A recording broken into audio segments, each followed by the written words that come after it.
Certaines Magical Index est une œuvre que je cesse de rappeler riche, que ce soit en termes d'univers, comme d'écriture ou de personnages. Mais pour qu'une histoire soit bonne, il ne faut pas simplement qu'elle soit riche. La richesse permet d'accentuer l'histoire, le squelette de votre œuvre. Et pour ce faire, dans Shonen Neketsu, le héros va chercher à s'accomplir, à devenir le meilleur de ce qu'il veut être, et pour ce faire, il va suivre un parcours initiatique qui va le guider dans sa voie, lui apprendre la vie, le faire grandir en tant que personne, mais surtout en tant que héros. Et pour ce faire, il n'y a pas 36 solutions, il lui faut de la confrontation. Et attention, pas uniquement de la confrontation en mode bagarre, mais bien en termes d'idéologie. Mettre à l'épreuve l'idéologie du héros pour le faire faillir et soit le faire changer d'avis sur sa façon de penser pour qu'il devienne plus adulte, plus mature et un regard sur la vie qu'il n'avait pas avant, soit renforcer sa détermination et le fait qu'il a la bonne vision du monde, qu'il faut qu'il persévère et la garde envers et contre tout. Par exemple, quand Naruto dans l'examen Chunin combat Neji, ce n'est pas simplement un combat pour voir qui est le plus puissant entre les deux personnages, mais un affrontement idéologique entre celui qui pense que le destin est tout tracé car on lui a imposé tout dans sa vie, de son statut social à son rôle dans la société, et celui qui pense que rien n'est écrit et qu'il faut prendre en main son destin pour le guider vers ce que l'on veut, qu'on peut toujours agir et qu'il faut continuer de croire que tout est possible. Neji est un bon antagoniste car il permet de réaffirmer la volonté de Naruto à être Hokage, et plus seulement pour montrer aux autres sa valeur, mais aussi et surtout pour changer les choses et faire en sorte que les cas comme Neji ne se reproduisent plus jamais. Tandis que pour Neji notre destin est choisi à l'avance, lui est un membre inférieur au sein de son clan malgré ses grands talents car il vient d'une branche parallèle, censé n'être utile que pour mourir et faire vivre Hinata. À ses yeux, Naruto qui est un inférieur de chez les inférieurs ne devrait pas être à sa hauteur et pourtant il l'a vaincu. Le héros a évolué mentalement tout en gardant sa vision du monde, l'antagoniste a compris pourquoi le héros pense ainsi et suivra ses pas. L'histoire est super. Bon, là je t'ai pris le cas de Naruto parce que voilà, c'est simple à illustrer. Mais aujourd'hui ce qu'on va faire, c'est qu'on va voir quelques antagonistes de l'univers de Toharu. Bon, t'imagines bien que je vais pas tous les faire, ça prendrait juste beaucoup trop de temps, mais nous allons quand même parcourir quelques-uns entre eux et voir en quoi ce sont de bons méchants. C'est parti. Accelerator. Accelerator. Même pas besoin de le présenter, on parle de l'antagoniste le plus connu de l'œuvre. Ayant participé au projet Level 6 Shift, le gars a tué plus de 10 000 clones pour atteindre un soi-disant niveau 6 qu'on n'est même pas sûr qu'il existe parce que Alistair avait besoin d'une excuse pour que Accelerator participe. Et ça a marché. Il les a tués de façon différente, à chaque fois d'une manière plus horrible que la précédente. Ah, la scène de jambes arrachées dans Raygun me fait toujours autant frémir.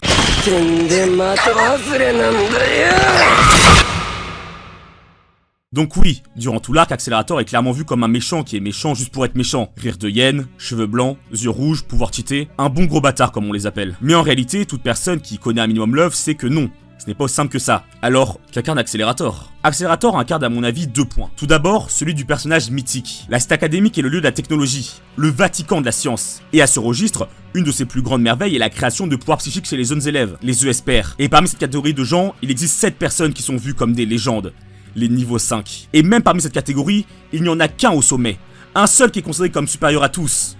Et c'est Accelerator. Durant tout l'Arc Sister, on nous montre qu'Accelerator est d'un autre niveau. Le gars tue en rigolant et s'amuse de sa victime. Il a un pouvoir tellement puissant qu'on ne peut même pas l'atteindre. Il est littéralement intouchable le bâtard. Et même une autre niveau 5 nous dit qu'elle n'a même pas pu l'égratigner. Même en l'ayant vu un peu à l'œuvre, il dégage une aura de dominance totale alors même que le héros ne l'a jamais vu. En ça, Accelerator a un statut quasiment mystique. Mais le plus gros point d'Accelerator qui va définir son chemin vers la rédemption est que le gars n'a jamais voulu devenir mauvais. C'est devenu un méchant malgré lui. Explication. Le gars a toujours été puissant mais n'en a pas vu l'intérêt. Cette puissance qu'il a ne l'a jamais empêché d'être la cible de gangs qui voulaient lui faire sa peau ou même de scientifiques voulant faire des recherches sur lui. Dans les faits, son pouvoir lui a apporté plus de malheur que de bonheur. Accelerator semble aspirer à une vie simple.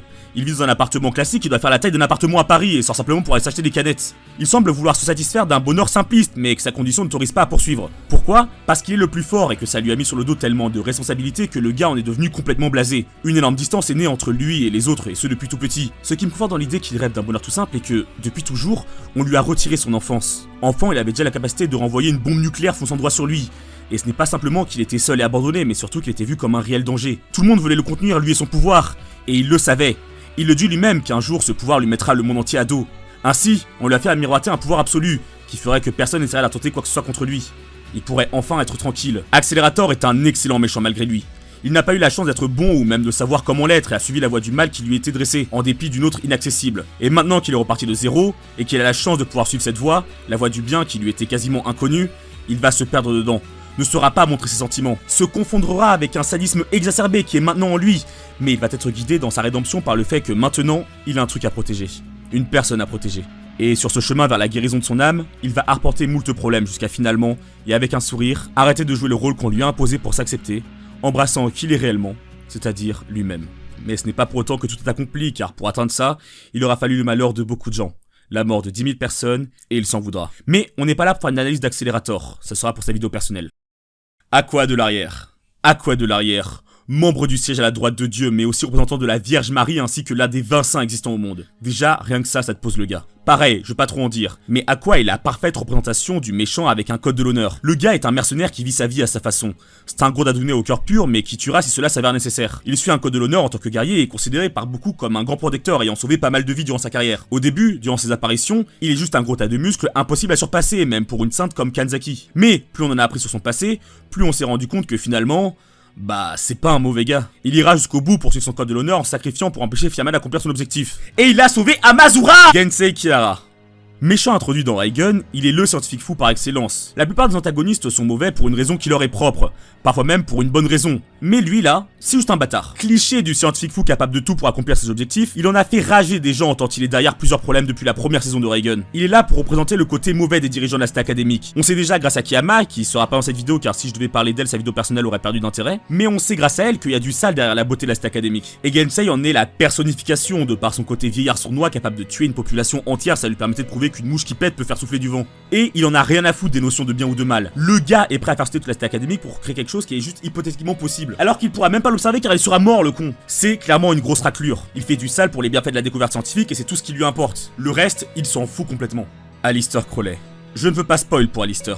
Étant sans doute le plus grand antagoniste de l'œuvre et ayant beaucoup trop de choses à dire sur lui, je voudrais vraiment développer son cas dans une grosse vidéo qui lui sera dédiée. Mais je veux quand même expliquer quel genre de méchant est Aleister. Aleister, pour moi, incarne le méchant qui sait. C'est lui qui a découvert un truc sur le monde entier, voire même sur l'univers. Aleister a vécu une grande tragédie dans sa vie, ceux qui ont lu Light Novel le savent. Et putain, c'est bien un truc que je souhaiterais à personne. Mais, comme il le dit à Iwas, son monde et ses espoirs ont déjà été détruits depuis bien longtemps. Ainsi, il a acquis une connaissance approfondie de l'univers que, si le protagoniste l'apprenait et vivait la même chose, l'aurait peut-être amené vers le même chemin que lui. Au final, c'est un peu comme si ce qui séparait le méchant du protagoniste, ou plutôt même de nos protagonistes, était justement cette fine vérité. C'est pour ça que Aleister envie Amazura, Accélérateur et Thomas, et c'est pour ça qu'il est déterminé à accomplir son devoir. Son devoir qui d'ailleurs n'est pas pour lui, mais est là pour aider la population humaine entière. Lui, il est déjà brisé, c'est fini.